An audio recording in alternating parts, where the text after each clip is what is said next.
And liftoff. Liftoff of the Eratosthenes rover, making way for a future of humanity and exploration into the red planet and beyond the solar system. So during the cruise phase of the mission, how do you have to land a rover to Mars when the rover is at the size of a car but is heavier than a car with all of these scientific equipments literally in the rover? How can you land a rover like that without getting destroyed? Like it's going 1,700 meters per second at Mars, and you have to re-enter the atmosphere and touch down at a smooth 0 miles per hour. That's a great question, my guys. So our plan is to actually keep the second stage. As you can see, the second stage of our rocket is a little extended. This is because we also have enough delta V for the rocket to literally orbit Mars at a low rate. Now we have already launched an orbiter, but we forgot to bring camera or audio evidence about it, so it's just there on Mars right now. Alright, so we're going to orbit Mars at a low orbit, then deorbit and re-enter using the back shell. And once we get into the appropriate height, we will deploy the parachutes and eject the heat shield. This time though, it's gonna be different. This time we're going to separate with a jetpack on board and the rover. Now after it landed, the jetpack would automatically turn on its engines and go away from the rover. So now it is time to drive up onto the surface of Mars to climb a mountain and descend to the Jezero crater. Oh yeah. So now, why do you have to do that procedure where you will orbit when you can just enter with a ballistic trajectory like you did with the Ares lander a few days ago? Well, that's because one of the main weaknesses of the spacecraft and the rover is that it has a tendency to flip upside down. This is because the fairing shape is more than aerodynamic enough that the rocket just wants to pitch downwards. In which, if it actually pitches downwards, then it could spell disaster for the whole mission, as the whole rover and its structure would be destroyed in heat. So that is why we have to slow down to minimize heat damage and also have more control on our spacecraft and the landing location that we have picked. So mission control is now here. We're now preparing for EDL as we're now entering the atmosphere. EDL is confirmed we have entered the atmosphere. Velocity check 735.8 meters per second. Our spacecraft is nominal.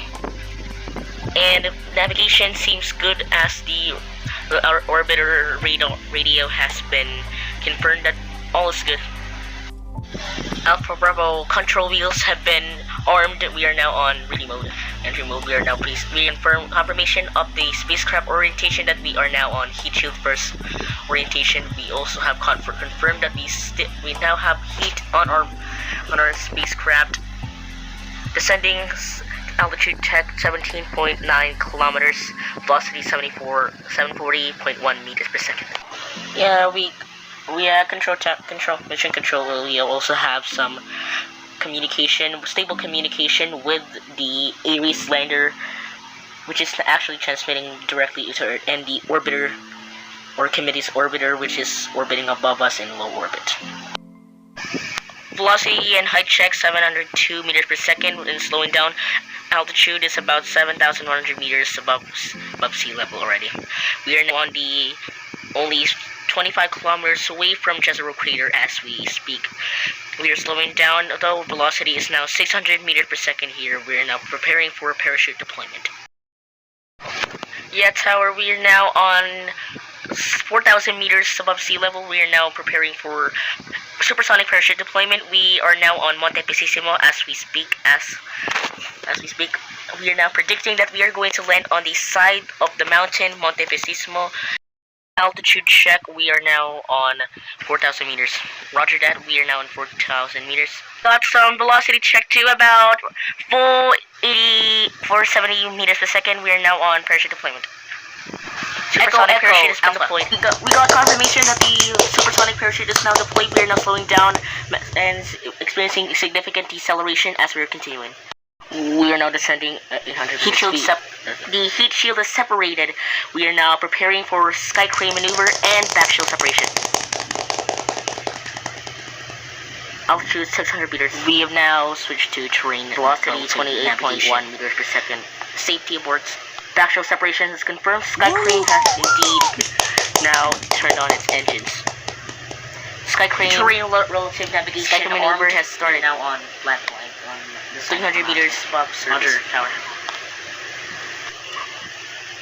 We're now getting away from the back shell as we speak. 235 meters, about 17.5 meters per second. We are now preparing for landing as our terrain height is already 185 meters. Velocity about 19.3 meters a second. 32 meters. 80 meters, 40, 30, 20. 20 meters left. Sky crane has touchdown has been confirmed. Yeah!